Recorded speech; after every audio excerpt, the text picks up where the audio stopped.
Welcome everybody to the webinar. We're going to give everyone another minute to join and we'll get started.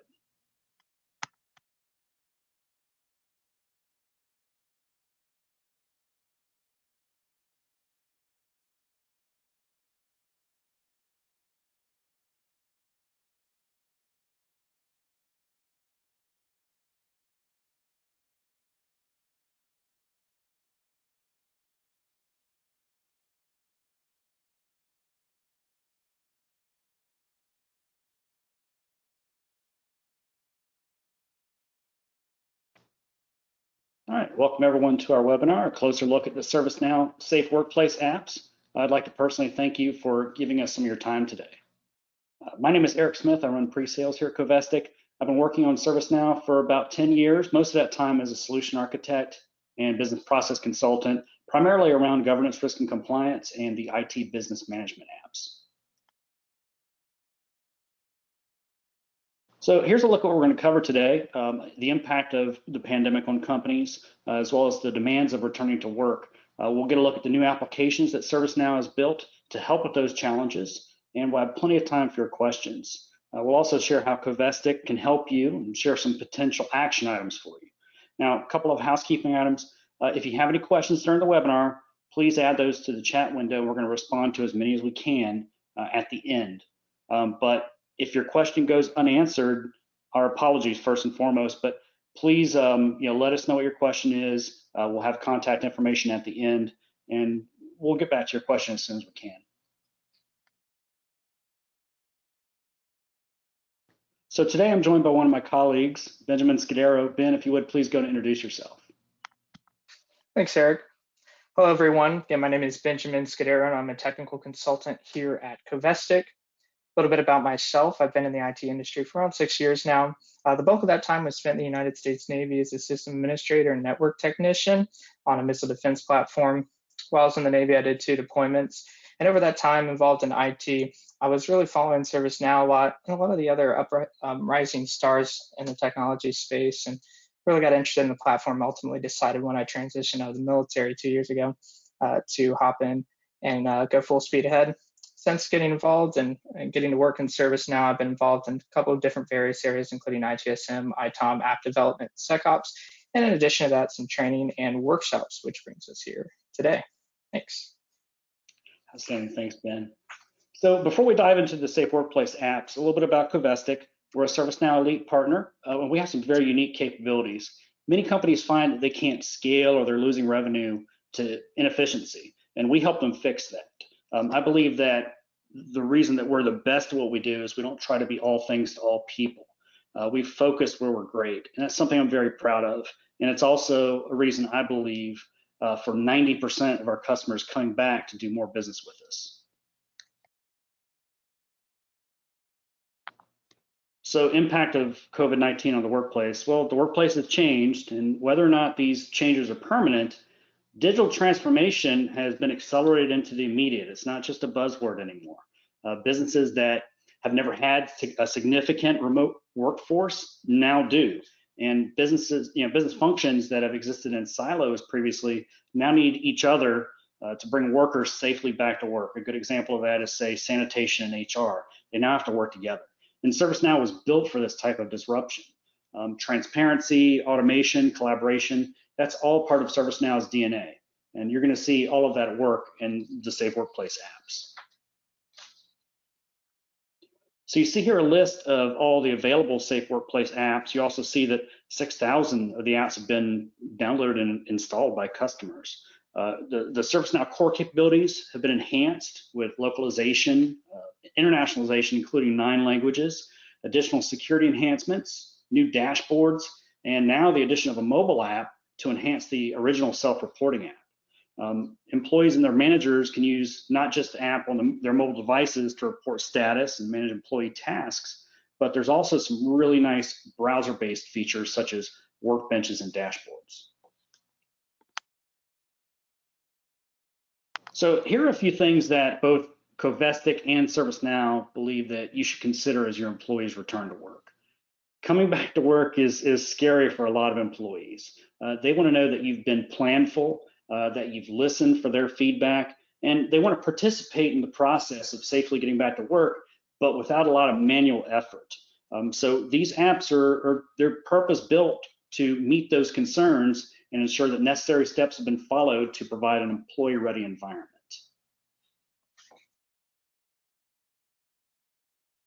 So now we're going to transition over to Ben for the demo. Ben, go ahead and take it away.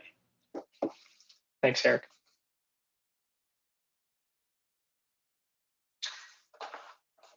So again, everyone, as Eric alluded to, of course, we want to prepare properly to bring our employees back to work. And of course, we want to do that in a safe and effective manner.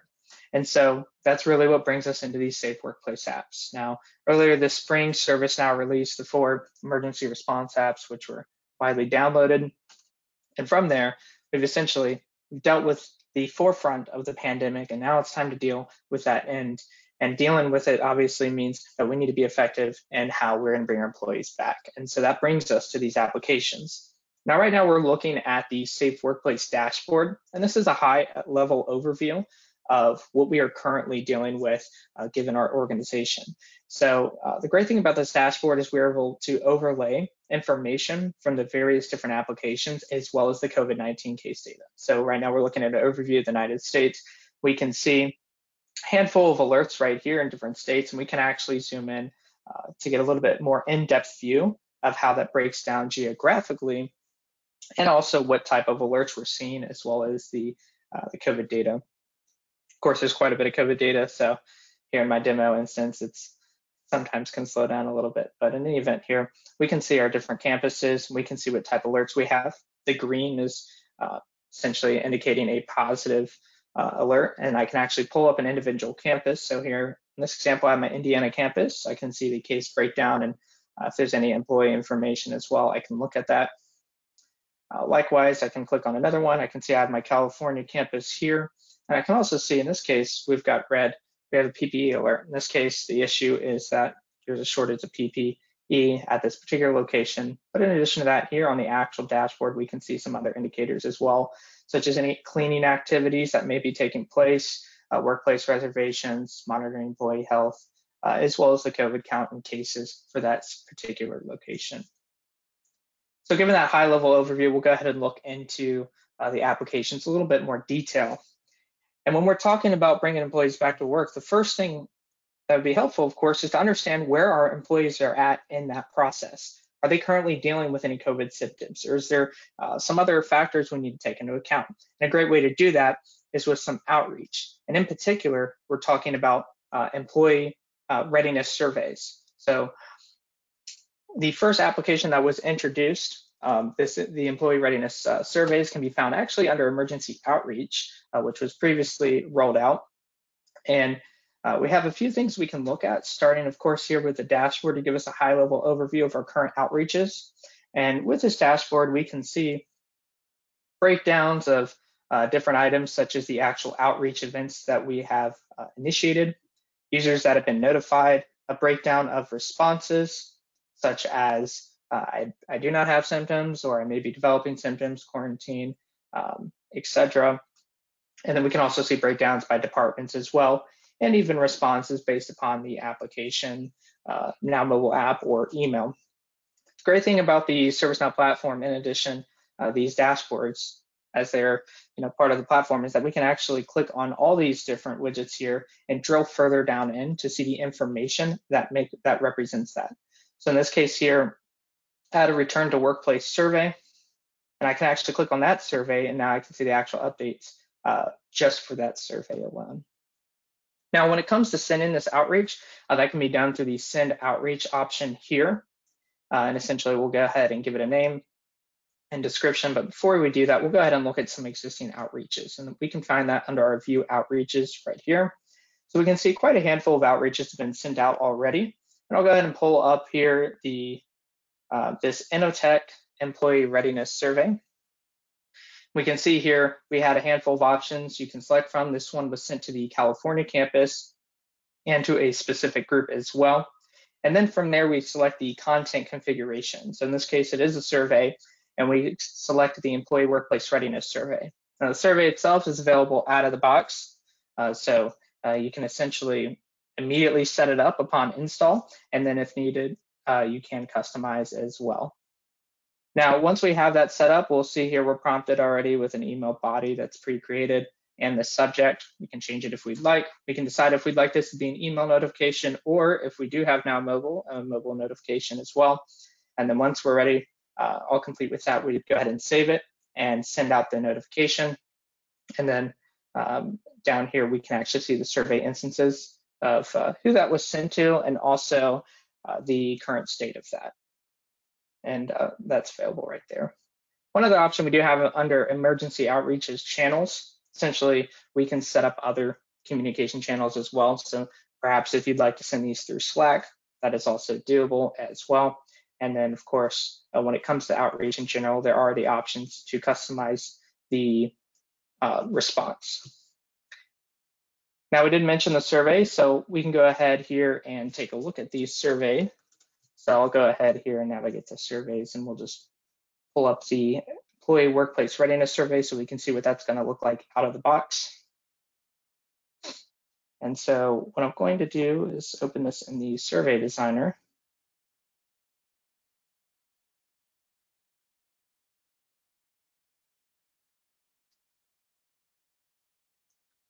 Give that a moment here to load.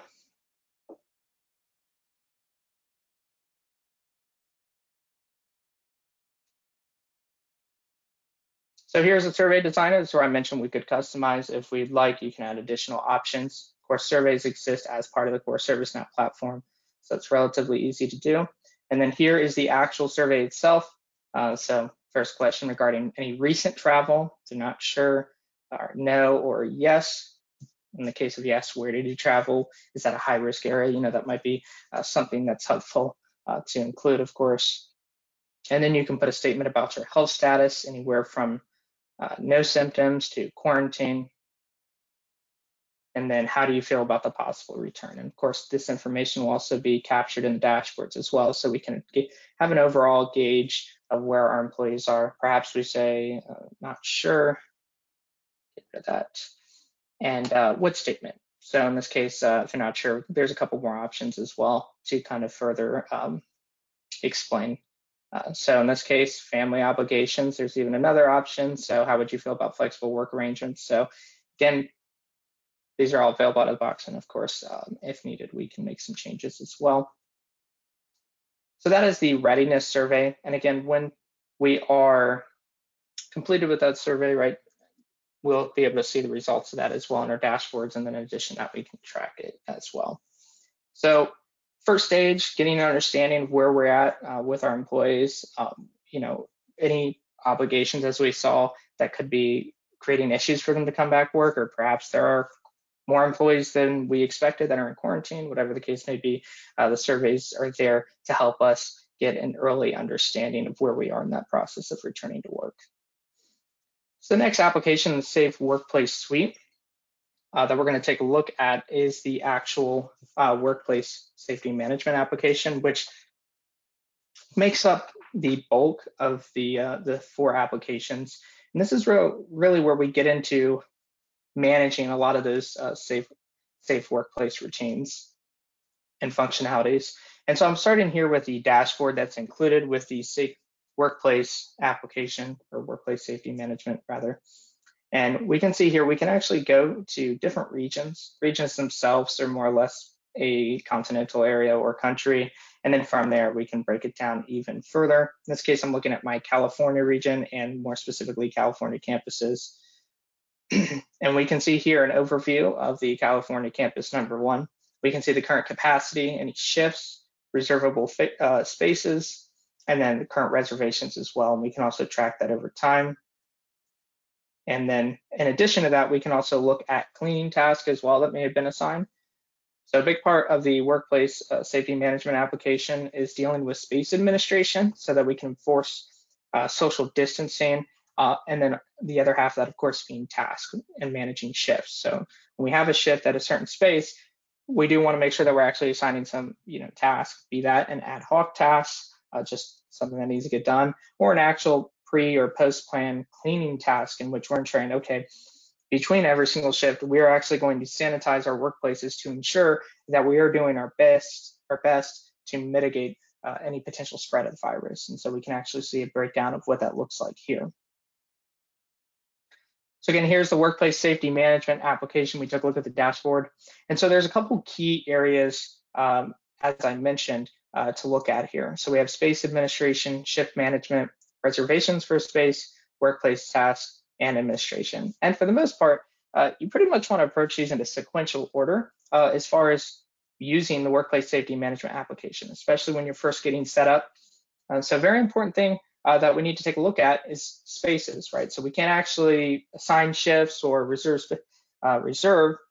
spaces and really understand what areas are being used and what are not, and if in fact we are ensuring that we don't have anyone, say, double booked or too many people in one area.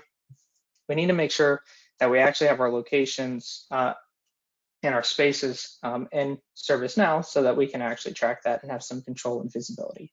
And essentially what's happening here is we're breaking down from very large, it's very broad in general, our regions, USA or Europe, and then it gets more granular as we go to sites. So our sites being, say, in this case, we're using different states or countries in the European Union, to campuses themselves. So the example we saw, we had 2 California campuses, a couple other locations, and then from there, actual buildings, floors within the buildings. You can define areas, and then lastly, spaces. Spaces can be anything from a conference room to a restroom to a utility closet to an actual desk itself. In this case, the vast majorities are desks. So let's say, for example, we have a large area with different desks. We can actually identify all those, and then perhaps from there, we take it a step further and we space them out as we're going about assigning spaces to shifts. Now, there's 2 ways to bring spaces in. You could do this manually. Again, if you're dealing with a large amount of spaces, that'd be quite difficult. But essentially here, what we do is create a new space. And then from there, we give it a name.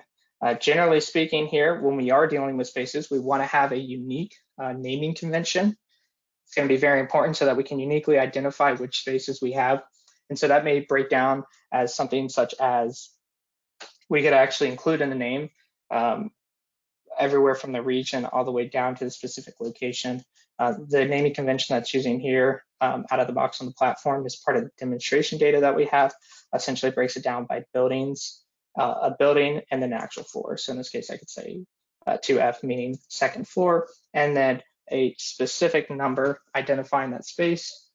And then from there, I would go further, define the region, the site. We'll say this one is Indiana, and we'll select a campus, say campus 2. What building is it going to be in? Building 2, floor, we'll say floor 1, and etc. And in this case, there might not be a reference for the floor. So in this case, we would need to add a floor. Perhaps there's no floors that already exist. But that's essentially what we do. And then from there, you would manage any groups. This is great if you just have the 1 or 2 that you need to add that perhaps weren't previously captured. But ideally here, we do a large, we just import the data. We'd make sure it's normalized first so that it's consistent across the platform. And then from there, we can easily import that and have that taken care of. So once we have our spaces configured, the next thing we want to go ahead and do is start defining shifts. And so that's going to bring us to shift management. I can see just a few modules under here. We can create new shifts. We can look at those that are currently scheduled. So I have an Initech primary and secondary currently, and then all of them as well. So some of them could be canceled or in a draft state, in which case we'd see them here. Relatively easy to create a new shift. So right here, in the example I have, this fictitious company, Initech, I have some work that actually needs to get done this weekend. And by myself, I actually mean the manager, Mr. Bill Lundberg, is actually going to need some people to come in on the weekend. So we're going to go ahead and create a new shift called the Initech Weekend Warriors. And we're going to give them a schedule.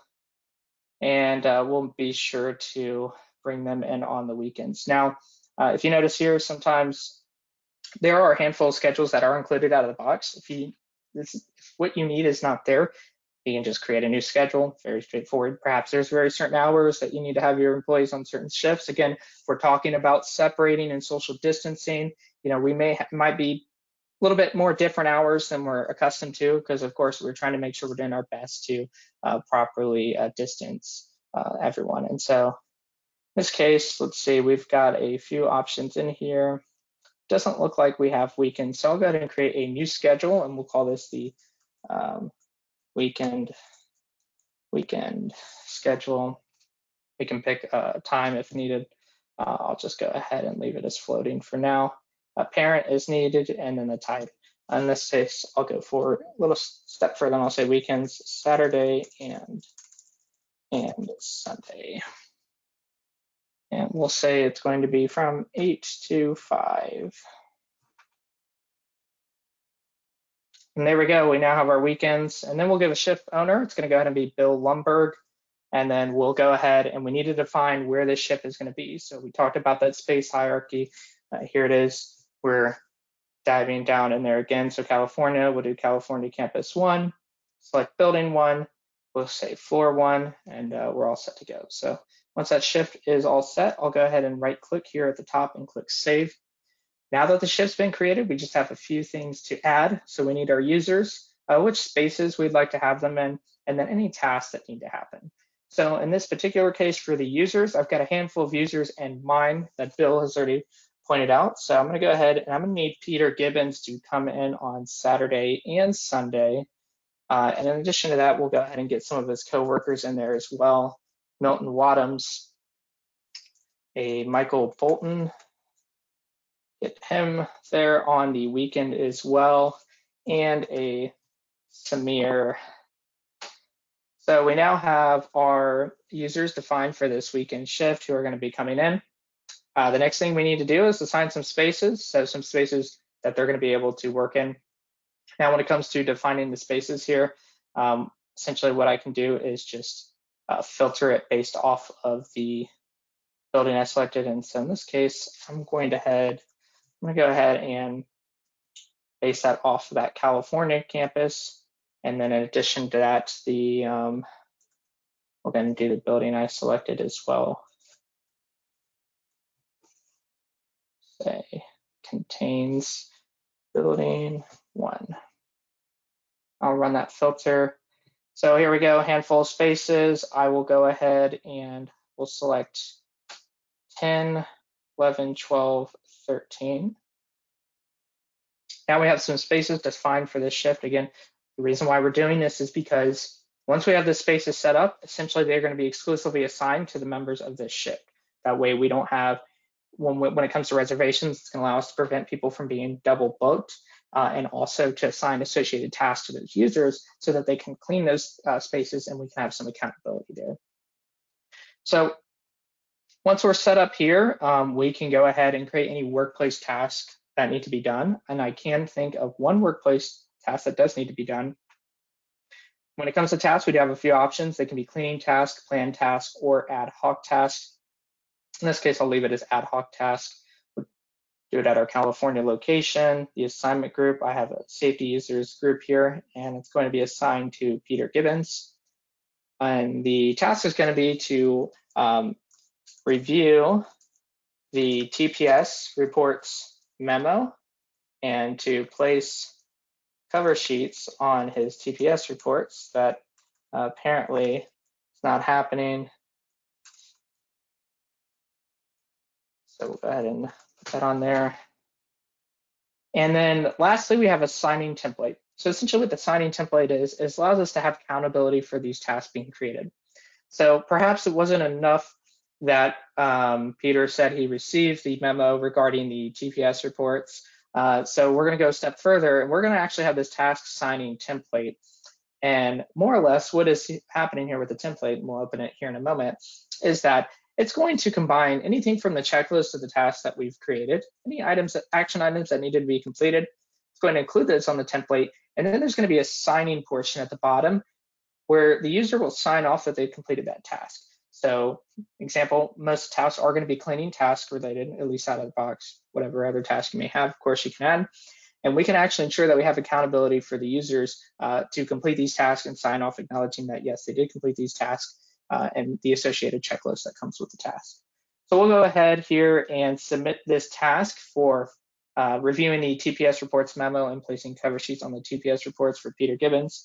And it looks like I'm all set with this shift, so I'm going to go ahead and click Save.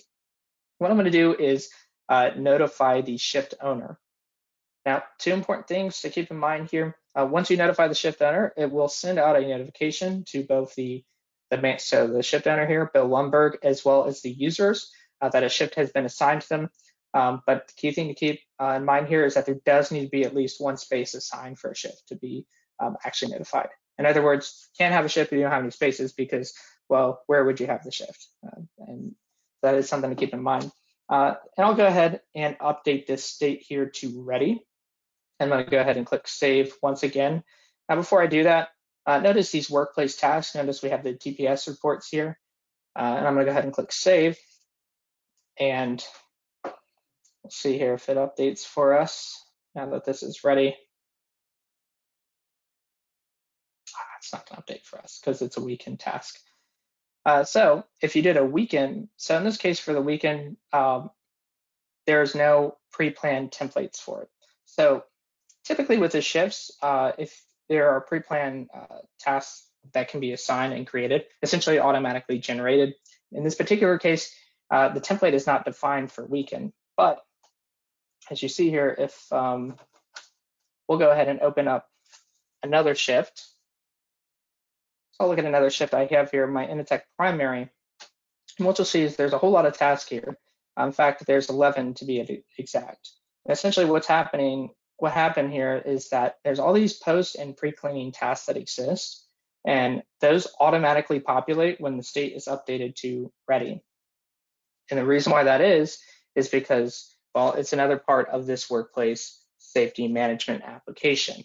What part does that have to deal with? Well, it's workplace tasks. And essentially what's happening here is we have all these open, we can create new tasks, we have open tasks. This is where we can view all the tasks regardless if they were created ad hoc or manually, or if they were automatically generated. And we can see who assigned those tasks. But in addition to that, we can also see these planned task definitions and planned task templates. And so essentially they're working hand in hand. So the template itself is, we can create a general, in these examples here, we have a pre and post cleaning template. So, and every time we're going to generate a standard cleaning assignment for pre or post cleaning, here's what we want it to look like. That's what's happening here with this template. I'll open it up and you can have a look at it. So not too much here. There's the option for a checklist on all these tasks. So essentially, the checklist is what you're doing as part of that task. So say if it's a pre-cleaning template, maybe I want to obtain cleaning supplies.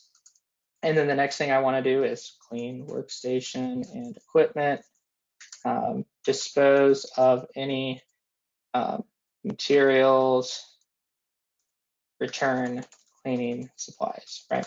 That might be my checklist. And what I'm doing here with the template versus creating a regular task is I'm creating a reusable task that can be generated so that I don't have to do it over and over and over again.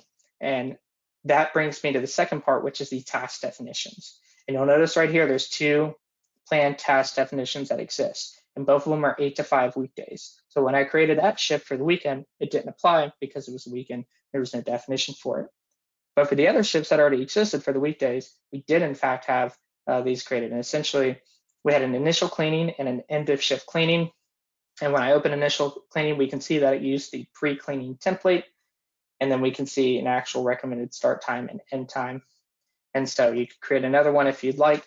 This could be the weekend cleaning.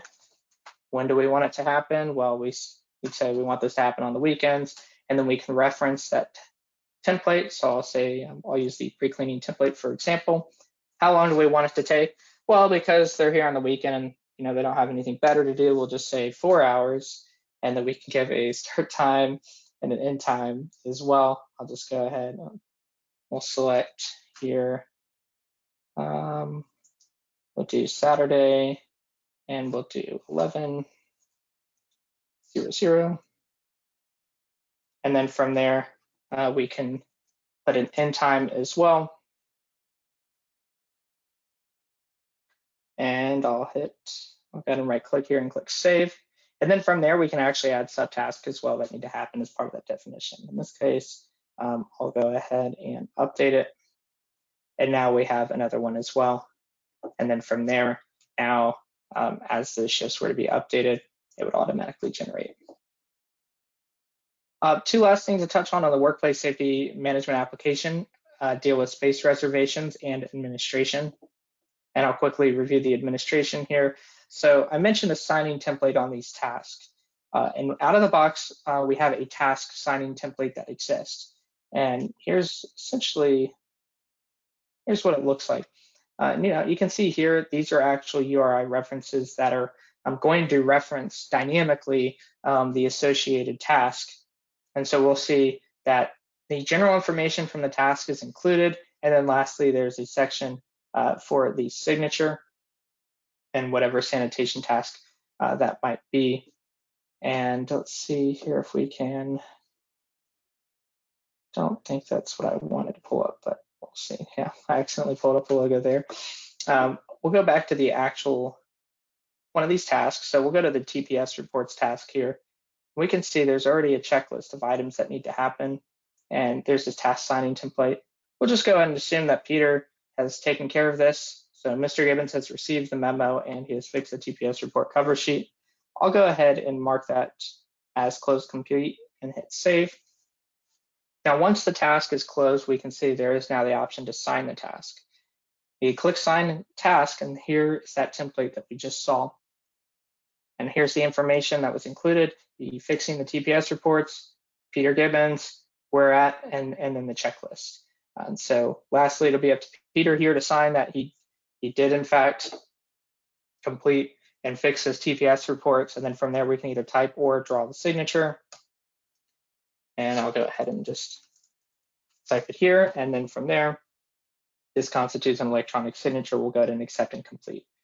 The great thing about this too is not only does it mark it as essentially that it's signed off, is that we'll actually see an attachment here with that signature. So whether they signed or they typed it, here it is, it's signed and dated. This task was completed, whatever the task may be, sanitation task or an ad hoc task. And then we can actually have it signed off. So one last thing to cover here is the space reservations. So I mentioned we had our shifts, and under those shifts, we defined spaces that we were going to have for the actual shift itself.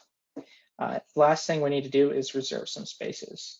So we can look at all reservations here. We can see all the current reservations made, and we can see the actual associated shift. And then we can also look at today's reservations, if any. And then to create a new one, we'll just select there, and we'll go ahead and select our weekend shift that we created. So the Initech Weekend Warriors, the location is going to be at one of the spaces that we selected. So in this case, these were different desks. And that way, what's happening here is that I'm going to actually associate a specific desk assignment to a specific user. So I can say that I want Mr. Michael Bolton to be at this desk, and then we'll have a start time and an end time, and whatever the case may be there. I'll just select the days, and we'll go ahead and submit that, and the reservation's created. The great thing about this reservations setup is that if you were to double book at all, it would prevent you from having any overlap. So you don't have to worry about, oh, I hope no one else has this space at this time.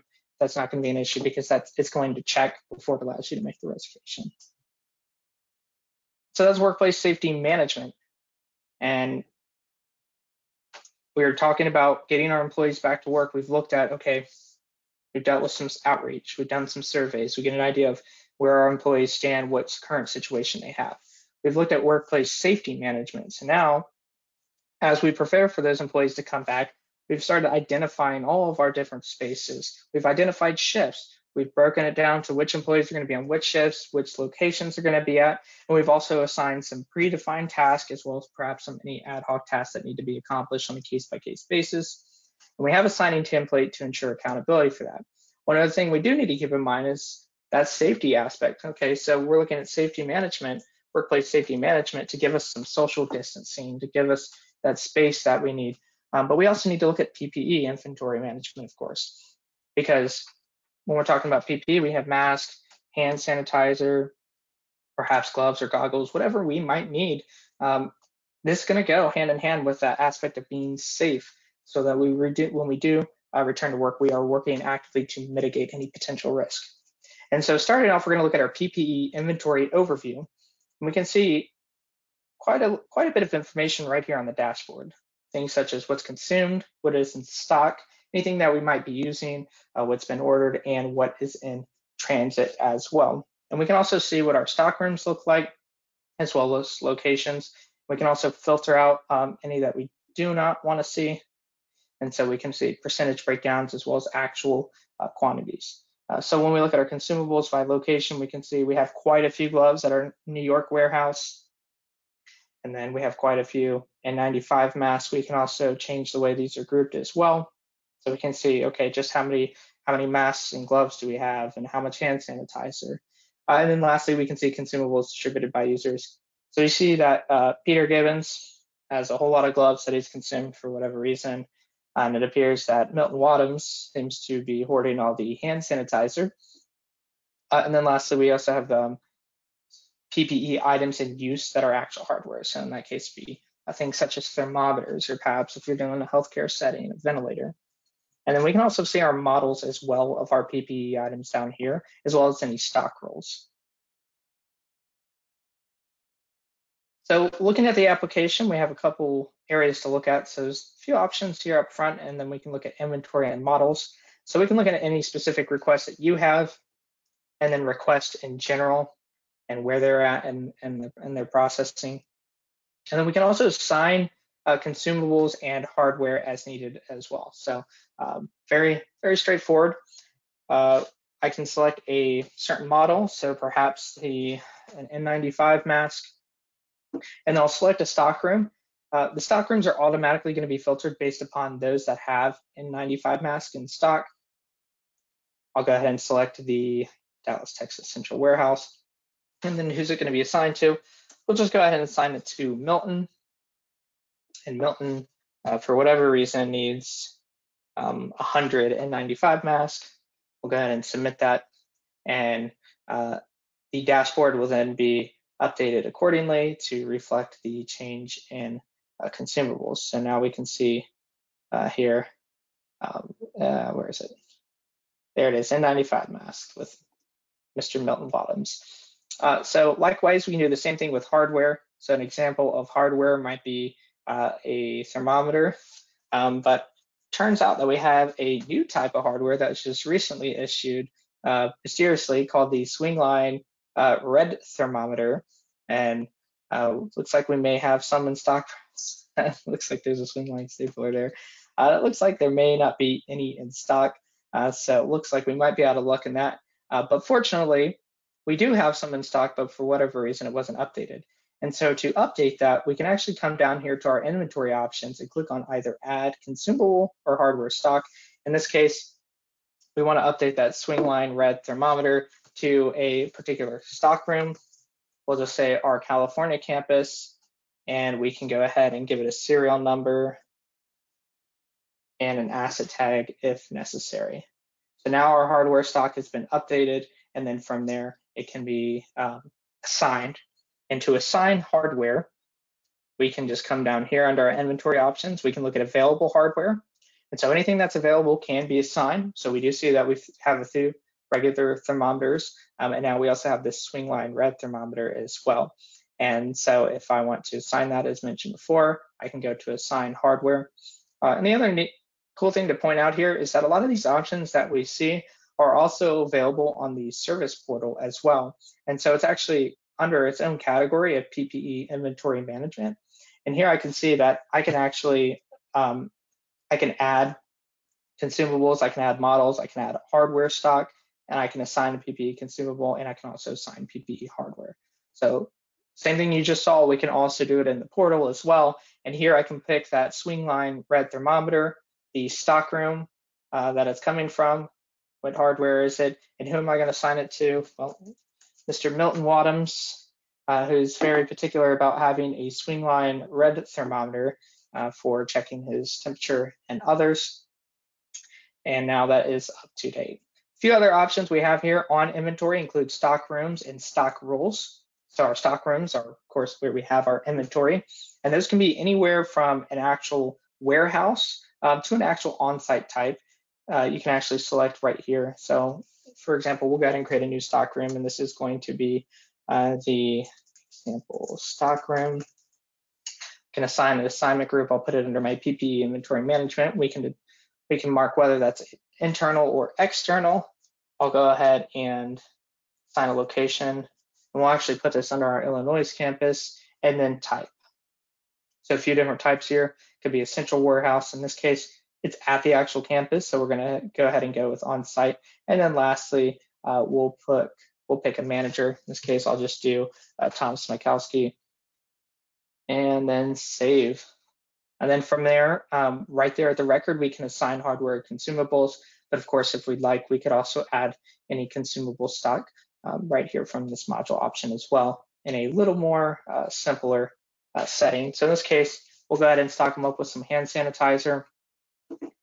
And I'll go ahead, we'll mark that for our example stock room. And then we'll go ahead and give them 5,000 units of hand sanitizer. So now that that's up to date, I'll go ahead and refresh my dashboard, and we'll take a look at the change. So here we are, example stock room, 5,000 units of hand sanitizer. It is marked. We can also see that our PPE items in use updated. And again, with these dashboards, you can always click and go straight to the actual table view of what you're seeing there on the dashboard. And I can see here are the two pieces of hardware that are assigned. We have a regular thermometer assigned to Bill Lundberg, and the swing line to Milton Wadhams. So lastly, here we have an assignment log that is also available. Essentially, it's a record of what has been assigned. And then in addition to that, we also, I did mention stock roles. So we have our stock rooms. If we want to put into place thresholds or benchmarks into when we want to replenish supplies or order new things, make transfers, we can create a new stock rule. It's very straightforward to do. In this case, we'll use our swing line red thermometer example. We'll pick a stock room. We'll go ahead and use the California stock room. And we'll set a threshold, and we'll just say in this threshold, if we ever get below 1 of these thermometers, then we will go ahead and restock from either a parent stock room, perhaps that's the Illinois one that we already defined, or from the vendor itself, and then we can place an order. Maybe we'll place an order for 5. Of course, when we're dealing with PPE, we could also be dealing with quite large quantities. Number doesn't necessarily matter. So say, for example, we were talking about N95 mask, and we weren't concerned about going below 1, but perhaps we were concerned about going below 500. And of course, maybe we're keeping in mind with that number that it could be a longer lead time to receive some of these materials because they are in demand. So as soon as we get below 500, we want to order it because we know it's going to take a long time to get. Maybe we'll go ahead and order another 2,000 or whatever the case may be. We'll get it from the vendor, and then all we have to do is click submit. Now the stock rule's in place. Anytime we hit that threshold, we'll go ahead and order some more. Lastly, we mentioned models, and here we are with our models. So we have the option to add a model and view all models that we currently have. So things such as hand sanitizer, gloves, etc. We can actually add a new one here. Very straightforward to do. That's PPE inventory management. So again, stepping along, we've dealt with surveys, we've dealt with workplace safety. Now we're talking about physically being safe with our PPE. That brings us to the last application, which is our health screening application. And this one's a very relatively straightforward application. We'll go ahead and start here again with the overview. And essentially what's happening with the screening is, okay, we planned for employees to come back. We've made sure we have the proper PPE. Now we have these shifts that are starting say with this weekend shift at Bill Lundberg. It needs everyone to come in on the weekend. When people do come in, we want to make sure that we're screening them appropriately. It might not be enough that they have PPE if they're still running a very high fever. And so we want to account for that because, again, we're trying to mitigate any possible risk. And so that's what employee health screening is doing for us. And so here at the dashboard, we can see an overview, who's been account of who's been denied versus approved. Now you can go further and you can look at, capturing temperature and PPE and whether or not your employees had it. But of course, that's going to be up to you. And if there's any considerations you can always just leave that off, and that is an option that we have. So when we're looking at these screens, we can see the screening count daily based off of what's been collected versus empty. We can see our locations based off of our different campuses, any temperature overrides we may have. Say, for example, we're in a very hot climate. Maybe we want to do just a tad higher on what we're going to allow for the temperature threshold than the rest of our locations. We have the option to do that as well. We can see the overall breakdown versus of entry requests, and then we can see our screenings performed and who's performed them. So the vast majority being performed by Bill Lumberg here, as well as some few from myself and Don Portwood. And we can see who's been denied access as a total count. So overwhelmingly, Milton Wadhams here has been denied access, and as well as Peter Gibbons has had quite a few as well. And then when it comes to that health screening, we can actually go ahead and step through requesting entry. And the great thing is this is well designed for mobile as well, being that it's here in the portal, so you can quickly go through. And while it may be straightforward, as far as, I would just checking that they have PPE or temperature. Why bother going through now? Well, the great thing, of course, about the app here is the ability to really have an understanding and big picture as to what's going on with your organization, especially when we're talking about the enterprise and there's all these different locations and shifts and everything else. This gives us some great visibility as to where we may be having some issues, and maybe we're doing better than expected, and maybe we can actually increase the number of shifts. So that's really the great aspect about it. So I'll go ahead and pick a location here. We'll do our California campus. We'll pick an employee. We'll just go ahead and say we're going to use Mr. Peter Gibbons here. We checked his temperature, and it's 98.4. Great, but Mr. Gibbons just refuses to wear PPE. Just doesn't feel like it, but in any event, we'll go ahead and submit. We'll see that he is denied because, of course, he doesn't have the PPE. So that's automatically updated in the system. We can see it on the dashboards, and we can quickly screen another person. So we can do one after the other if we have a large amount of people coming in for a shift, say, for example. So I'll go back to my California campus number 1, or to pick a different employee. I'll go ahead and do Mr. Bob Slidell here. And he has normal temperature and he has his PPE. We'll go ahead and submit that and see that he is granted entry.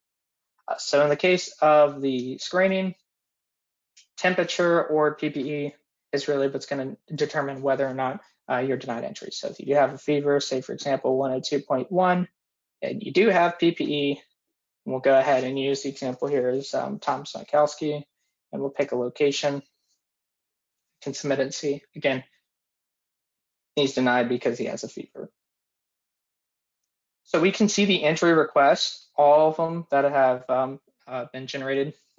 We can see right here that the temperature and PPE was not collected, because again, we decided that for the sake of our organization that under the properties here, we are going to not track temperatures and thresholds.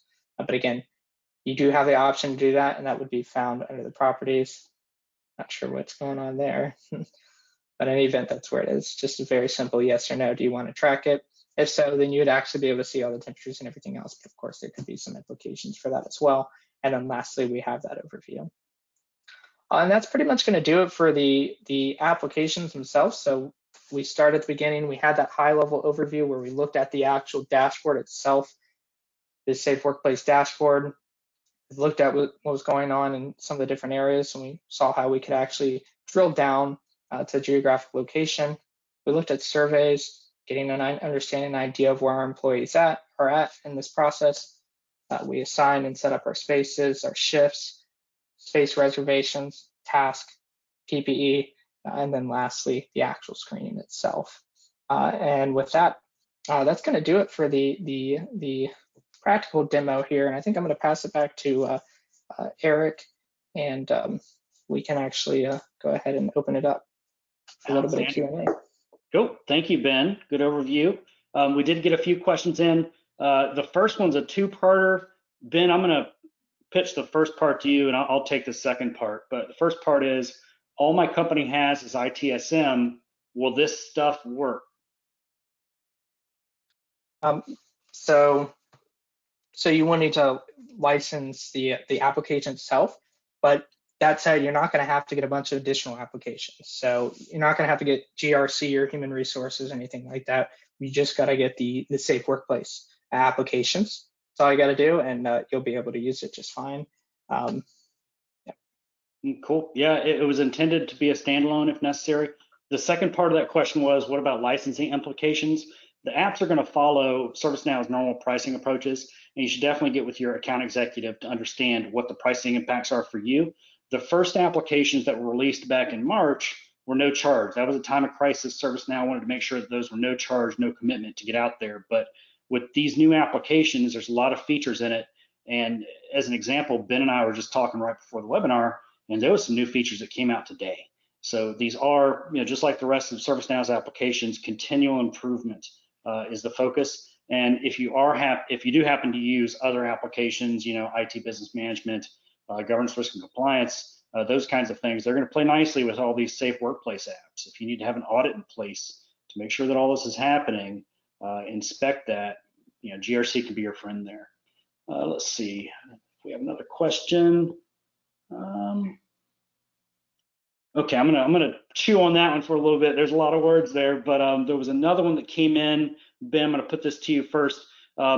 What functional documentation is available for the applications?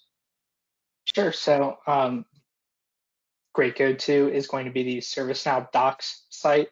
The ServiceNow Docs themselves, they give a great breakdown and overview of really what all the applications look like. In fact, it looks just like this. This is what you would expect to see, and you can actually go through each application, and it'll give a good explanation of that. In addition to that, you also have the ServiceNow community where people ask questions, and there's also some forum posts. And then, of course, you can always reach out to us as well if you have any questions, and we'll do our best to help you and guide you in the right direction. Absolutely. So the question I was kind of chewing on was, I'm going to summarize it. What kind of lift is involved as far as hours, from a consultant or from your internal folks to implement these apps? How long does it take to implement, and what kind of effort goes into it? Sure. So a big thing big consideration is any customization. So if we're just going strictly, out of the box as is, right? We're going to use applications as is, and there's some existing space information that already exists. I know we talked about importing the information very quickly. Really within a few days. Some of the applications, as you saw, may have seen, quite simple. So employee health screening, we're dealing with readiness surveys. This can be set up within hours, perhaps even minutes, to be honest, with health screening. And then now when we talk about PPE inventory management, workplace safety management, those ones do take a little bit longer. There's a little bit more nuances involved in those, but ultimately it's going to come down to, do we have an existing good data to work with? And are we keeping relatively simple with customizations, just a few changes, or is there something greater there? And I think that's ultimately the big consideration when we're talking time. So I would say on the short end, really a few days, long end, it could be a few weeks, but ultimately that's really going to come down to if there's any crazy or very specific use cases we had to get into with customizations that are a bit beyond what the baseline application does. Yeah, and as with any other application, it comes back to the customer's readiness as well. And a good bit, you mentioned data as well, but we discussed also having a committee, doing your internal introspection around how you want to bring your folks back to work, having that process conversation as well. That's going to help if it's a consultant deploying it for us. If it's Covestic, that's going to help us flow faster. If you're doing this yourself, it's also going to help flow faster. Let me ask you kind of a refinement of my question, Ben. In your demo, how many customizations did you show versus just using what was there out of box? So almost all that was out of the box. Honestly, when we're talking about the customizations that I did for setup here, quite minimal. Really just exposed a few fields that already existed on the form, which that in itself just takes a minute or two to do. And then from there, the vast majority of time I spent on the application was really just getting a better understanding of how the data plays with each other and how I can integrate more features that already exist as part of the application. So I can see the representation of, well, if I reserve some more spaces or we have shifts on different time at different times, how's that going to impact the dashboard or anything else? But relatively very little customization there. And as you can see, even without really any customization, there's still a lot to offer right out of the box. We did get a few more questions. I want to try to cram one more in because this one's near and dear to my heart. The question was, how is employee screening data handled from a PHI perspective?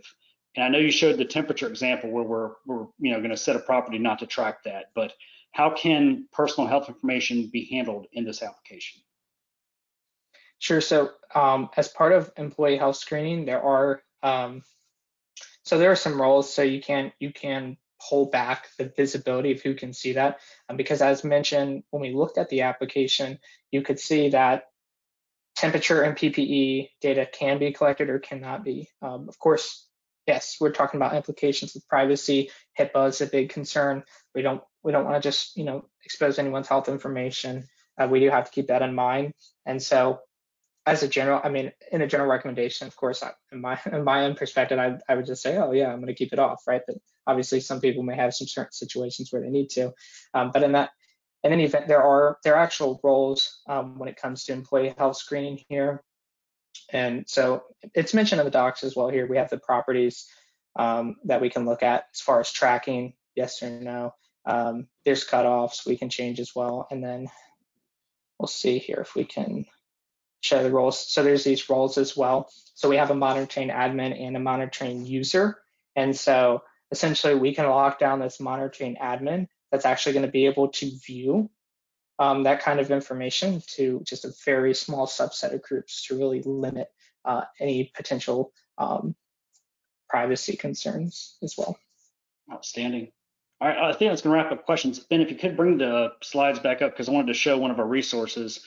But while Ben's getting that, I do want to point out that ServiceNow did a webinar recently, and if it had more of a business focus. So if you're still making a pitch to your C-suite, definitely go ahead and get on the ServiceNow website, seek out that webinar, listen through that one. I think Ben showed more of what this can actually do, and it taught more of a theoretical level, but it can definitely be helpful. Also, go to our website. We have a blog just about bringing your workforce back to work safely. And also, ServiceNow has a community forum just for COVID-19.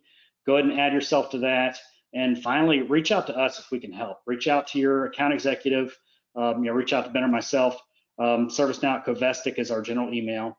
And also our website here, LinkedIn.